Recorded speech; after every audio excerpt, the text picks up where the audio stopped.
మళ్ళీ రెండో భాగంలో సేఫ్టీ డ్రైవర్ అసోసియేషన్ మొదలుపెట్టే కారణం ఏమంటే, సోదాగా నేను ఒక డ్రైవర్ని. నేను లారీ తోలాను, బస్ తోలాను, ట్రాక్టర్ తోలాను, ఆటో తోలాను, కార్ తోలాను. నేను అన్ని బండ్లు తోలాను. ఈ నా డ్రైవర్ ప్రయాణంలో చాలా దగ్గర చాలా అవమానాలు పడ్డాను, చాలా ఇబ్బందులు పడ్డాను. చాలా చోట డబ్బుల గురించి ఘర్షణ జరిగింది.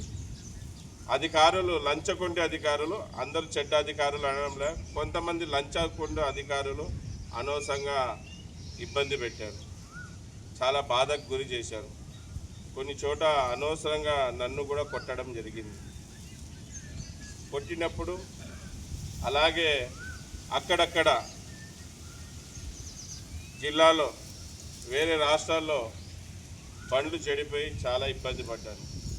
ఆలోచించేవాడిని, డ్రైవర్లకు కూడా ఒక సంఘం ఉంటే బాగుంటుంది కదా. ఈరోజు నా మీద చెయ్యేసేవాళ్ళు కదా, నాకంటూ బలం ఉండేది కదా అని భావించాను. మళ్ళీ కొన్ని సంఘాల్లో చేరాను, కొన్ని సంఘాల్లో చేరాను. కొన్ని సంఘాల్లో నేను చేరడం జరిగింది. కొన్ని సంఘాలు ఎందుకు అంటున్నా అంటే, ఫస్ట్ ఒక సంఘంలో చేరాను, వాళ్ళు నాకు న్యాయం చేస్తారు, నాకంటే డ్రైవర్కి న్యాయం చేస్తారని చేరాను. వాళ్ళు ఏం చేశారంటే, ఎంతసేపు అయినా మమ్మల్ని డ్రైవర్లని రాజకీయ నాయకుల దగ్గర తీసుకోవడం, మమ్మల్ని అక్కడ తాకట్టు పెట్టడం, వాళ్ళు ఏదో వాళ్ళతో ఆశించి తీసుకోవడం. అలాగే ఇంకా కొన్ని సంఘాలు అయితే మమ్మల్ని గొర్రెల్లాగా వాళ్ళ దగ్గర తీసుకోవడం, మమ్మల్ని తాకట్టు పెట్టడం, వాళ్ళు రాజకీయ లబ్ధి చెందడం, ఇలాగే జరిగింది. ఎన్ని సంఘాలు అయితే చేరామో అన్ని సంఘాలు ఇలాగే. ఇదేంటి డ్రైవర్ సంఘం అంటే, డ్రైవర్లకు న్యాయం చేస్తారు కదా, డ్రైవర్లను గెలిపిస్తారు కదా, డ్రైవర్లను కాపాడతారు కదా, డ్రైవర్ల కుటుంబాలలో ఆనందం తెస్తారు కదా, ఈ సంఘంలో చేరితే మంచిది కదా అనే ఉద్దేశంతో చేరారు. కానీ వాళ్ళు ఎంతసేపు ఉన్నా మమ్మల్ని వాడుకుంటున్నారని కానీ మా గురించి, మా కుటుంబం గురించి, మా డ్రైవర్ రంగం గురించి వాళ్ళు ఎప్పుడు ఆలోచించలేదు. మళ్ళీ ఆలోచించలేనప్పుడు నేనే ఒక ఆలోచన చేశాను. కొంతమంది మిత్రులతో మాట్లాడాను, ఏందిరా ఇట్లా అయిపోతుంది, వీళ్ళందరూ కూడా డ్రైవర్ యూనియన్ అంటారు, డ్రైవర్లను గెలిపిస్తామని స్టేజ్ల మీద మాట్లాడతారు, కానీ చేసే పనులు ఇవి ఉన్నాయి, చాలా చండాలమైన పనులు చేస్తున్నారు.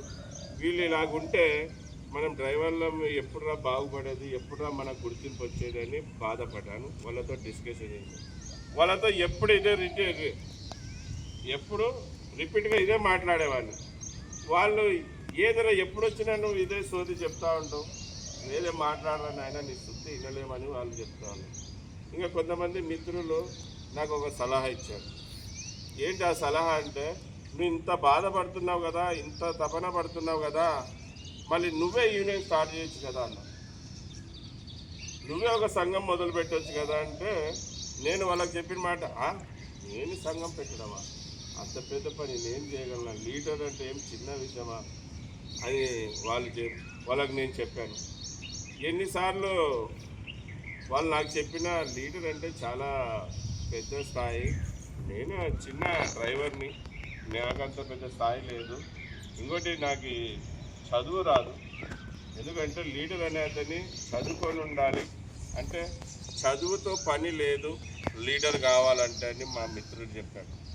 నీకు అంటే బాగా వాళ్ళకి తెలియదు, నువ్వు స్వదాగా డ్రైవర్వి కనుక, నీకు డ్రైవర్ కష్టం తెలుసు కనుక, డ్రైవర్ సమస్యలు తెలుసు కనుక, డ్రైవర్ కుటుంబాలలో ఉన్న ఇబ్బందులు నీకు తెలుసు కనుక, నీలాంటోడే సంఘం మొదలు పెడితే బాగుంటుందని చెప్పాను.